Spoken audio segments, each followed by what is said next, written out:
incineratori i Tiranës së kujt i mbeti faji. Vazhdimisht ne në studion tonë avokat, e ngrem këtë punë e incineratori i Tiranës, po kjo mbeti, do me thënë, fare të vejve u mbeti aji popullu shqiptar, ka dhe fraza këshu, janë pak, jusën banale këshu, po do njerë janë efikase. Do që në derë tani u kanë betur shumë pak njërës dhe poshtë të këj rasti i incineratorëve. Nuk ka vajtur... Ko shkapët e është marrë dhe është erë do që diku aty dhe kaq. Tani, se ne kujti mbeti faj tani. Alqi Bllako është dënuar me 4 vite burg për incineratorën e Tiranës. Dënim që ullet për shkak të gjykimit shkurtuar në 2 vite 8 muaj. Për çfarë u dënuar Bllako tani? Edhe vijojmë pak me... Tani, Bllako ka 2 raste dyshuara të korrupsionit, një rast që ka propozuar punësimin e Vladimir Bezhanit si këshilltari i jashtëm i Lefter Kokës në atë kohë ministër i mjedisit, dhe nga ana tjetër dyshohet sipas pak që ka përfituar një shumë për të paguara nga Mirel Mërtiri dhe Klodian Zoto, pronarët faktik të inceneratorit të Tiranës, për pajisjet e kompanisë së babait të tij. Unë fakt nuk dua të ndalem te zoti Bllako, sepse unë nuk mendoj që peshku i madh i inceneratorëve është Alqi Bllako, ai ka pjesën e tij të faj dhe të vuaj dënimin për atë që ka bë, edhe po e vuan, po qëndron aty, iku njerë, e morën me dhunë, e kapën për fytin nga Greqia e sollën Shqipëri, ne e dim e kemi trajtuar. Unë i kam dërguar regjisë Rozhanit, i kam dërguar një shkres ylli, se unë mendoj që këtu duhet të ndalemi pak. Nëse regjia mund të na e vënë dispozicion, është pikërisht kjo shkres që unë kam siguruar nga nëse te i zotit Bllako. Tani kjo është një shkres që Agjencia e Administrimit Pasurive të sekuestruara dhe të konfiskuara, e kanë trajtuar edhe në birë në fakt si ngjarje, u ka dërguar 5 bashkive të qarkut, bashkisë së Tiranës, bashkisë së Vorrës, së Kavajës dhe bashkisë së Kamzës, dhe për herë të parë zyrtarisht qeveria, se kështu mund ta them, se institucion varësisht qeverisë është, pranon që të gjitha kapacitetet në landfillin e Sharrës janë duke u ezauruar. Pra Shqipëria, edhe pse ka hargjuar 130 milion, mos gabojmë, Ola duhet më ndihmoj me shifrën, janë 10 milion euro nga ana e buxhetit të shtetit dhe afro 60 milion euro nga privatët, 120 milion, që nga pak më shumë. Edhe pse janë hedhur dhe mendohet që janë zhdukur 120 milion euro, landfilli i Sharrës është drejt mbylljes dhe imagjinoni ylli se çfarë do të ndodh me Tiranën. Pra Tirana ekziston rreziku shumë i lartë që të përmbytet nga plerat. Dhe di çfarë u kërkon? Jo, e shumë kanë shumë, ke gabim. Në do knaqemi. Okej. Po, atëherë. Atëherë, kjo shkresja, di çfarë tregon ylli?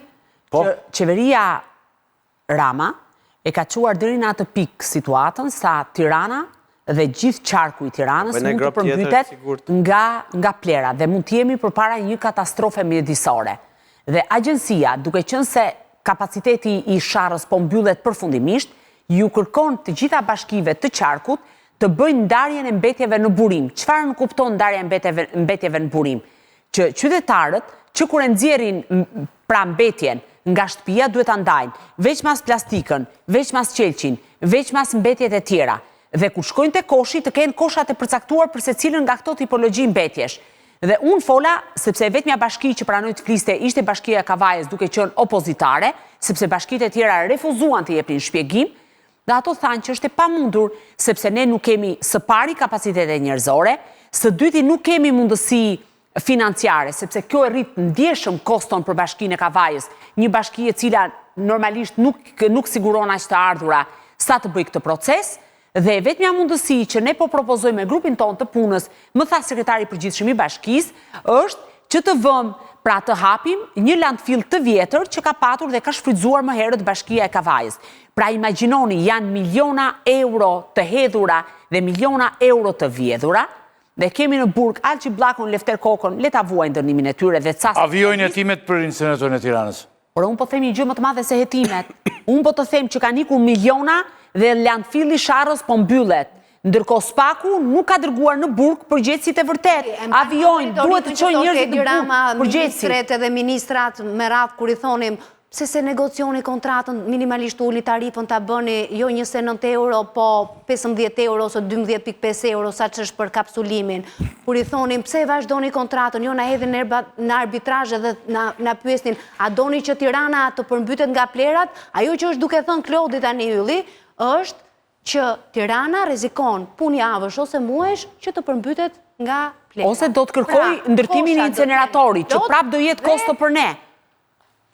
Kosha do t'jem plot, makinat e mbeturinave mund t'i marrin, por nuk do t'ketë më vend për t'i depozituar në landfill. E njëjta krizë që ndodhje në Durrës nëse ju kujtohet 3-4 vjetë më parë. Hapet grop tjetër, thot avokati? Po, tani aty s'ka grop është këthuj malë, kështu që se ku? Mirë ata që do shkoj aty afër. I kanë përhapur në për Tirana, ata çojnë ku doni, thonë, i marrin bizneset të dhera dhe i depozitojnë ku të gjejnë, edhe në përlumenj.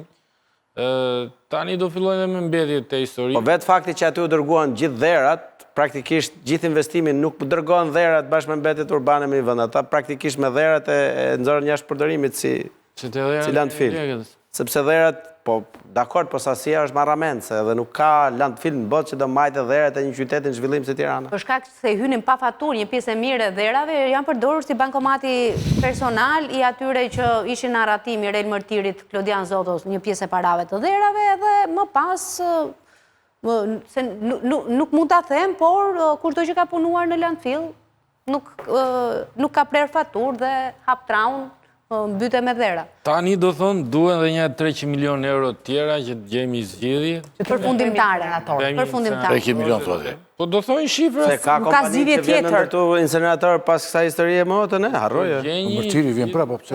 Tani po e kthejnë prapë te riciklimi, tek ajo që kishim strategji. Për timin një telefon dhe telefon Mërtirit dhe vjene.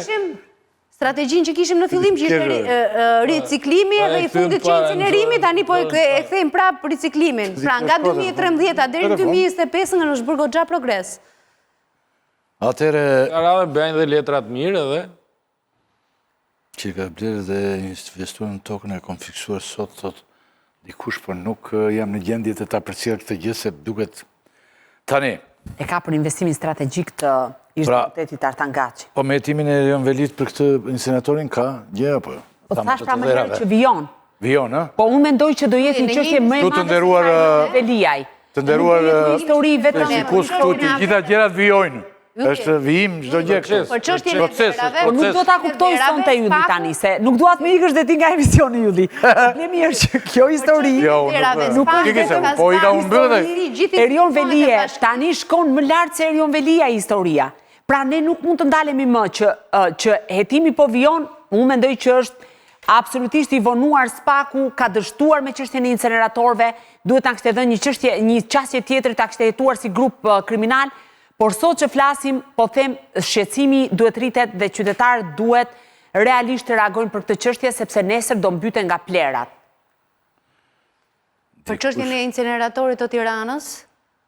Dikush po vazhdoje. Çështja e dherave me aq sa ka zbardhur spaku, tregon se si gjithë aparati i Bashkisë së Tiranës dhe institucionet kryesore, përfshirë Inspektoriatin e Mbrojtjes së Territorit dhe Policinë Bashkiake, ishin në shërbim të skuadrës Mirel Mërtiri dhe Klodian Zotos për t'i vënë nga mbrapa nga një polic dhe një punonjës të kompanisë Integritit Energji dhe për të parë u hap gropa sa e keni volumin e dherave, a e deklaroni dhe a e depozitoni të gjithë. Çfarë tokë është konfiskuar sot?